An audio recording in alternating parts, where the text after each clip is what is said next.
Hi, I'm Jim Sauerwein. I've been teaching golf for about 18 years now. Several years ago, I brought to market the Inside Approach. And for the past couple of years, I've been fine-tuning the Powerchute. So I'm anxious to show you how it works because I know it's going to improve your swing. But before we jump in, I want to show you how to assemble it because assembling it correctly is extremely important. When getting started, you'll notice that there's a wide end and a narrow end. Take the wide end first and assemble it at the bottom of the club.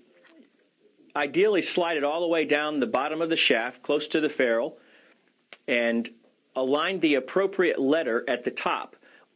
R for right-handed golfer and L for left-handed golfer. So you take the appropriate letter and you align it at the top of the shaft. The top of the shaft I would define as looking down the shaft with the face being square to the target. This is extremely important because the clip is designed for the chute to swivel 180 degrees around the back side of the shaft. So it's extremely important that you set your letter at the very top of the shaft. Otherwise, the chute might not engage or grab the wind, and it might throw it off a little bit. So it's very important that you align these letters right at the top of the shaft so the chute can swivel around the back side of it. I like to take the security bar and put my thumb right through the security bar, and then I'm going to press the clip tight. Keep it tight, and then flip the security bar over the top. Same assembly for the top clip here with the appropriate letter at the top. But let's talk about now how much tautness we want. We don't want it all the way taut, and I don't want too much slack. The most efficient tautness, for lack of a better term, is I like to pull it taut and then back off about an inch, maybe an inch and a half. That'll give it the most efficient setup for developing drag or resistance. Line the appropriate letter, again, at the top of the shaft, flip the security bar, and you're ready to go. When you start to make swings with it, first pay attention to the wind. If there's a little bit of wind, you want to swing directly into the wind. The wind, if not, the wind will throw the chute around a little bit, and it might not engage or catch your drag efficiently. So it's ideal to swing right into the wind. In my case right now, I have a little bit of wind coming this way, so I'm going to swing into the wind. Facing the wind all the way to the finish. Start out easy and gradually pick up pace. And I want you to pay attention to what's happening with your swing.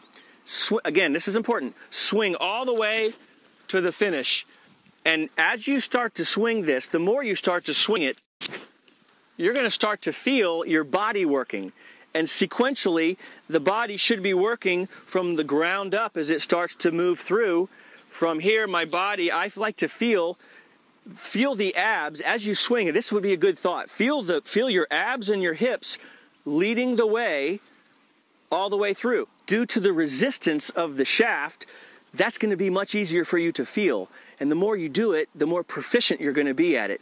This is what separates a tour player from a recreational golfer, is that, you know, the tour player hits it so far and they look effortless, but yet a recreational golfer who might be physically as strong, they can't hit it as far. Well, it's obviously it's not strength, it's technique, and the technique is really just sequencing. And that's what this is so good for doing. I recommend swinging this regularly. I have no doubt that this is going to improve your golf swing. I guarantee it's going to improve your golf swing.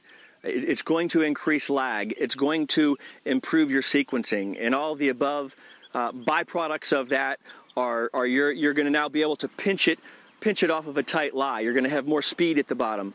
Your consistency is going to be better. If the first time you swing it, after you take off the chute, a quick note about taking it off. Flip the security bar back over, and you're going to need two hands to do this because you really kind of need to pull up a little bit and pull out. It's real simple, but if you just try to pull out, it might not come, so give it a little bit of pull up and it'll come right on out. I will say to you, hold on and be careful because it's going to go. So be careful. I've seen people actually swing it so fast to the finish that they actually lose their balance and fall over because they're not used to having the club go through so fast and far. So just be careful with that, please. But you're going to love it. Okay, so just a couple key points just to remember. Make sure if you're a right-handed golfer that the R's are directly on top of the shaft. That's very important for the chute to function correctly. And again, when you make your swings, it's not how fast I want you to swing it out of the gate. It's just making a full swing to the finish. That's very important. As you become more comfortable with it, then you can increase your speeds. I hope this was helpful. We'd love to hear from you. Please send us your testimonials. I know you're going to benefit from the Powerchute.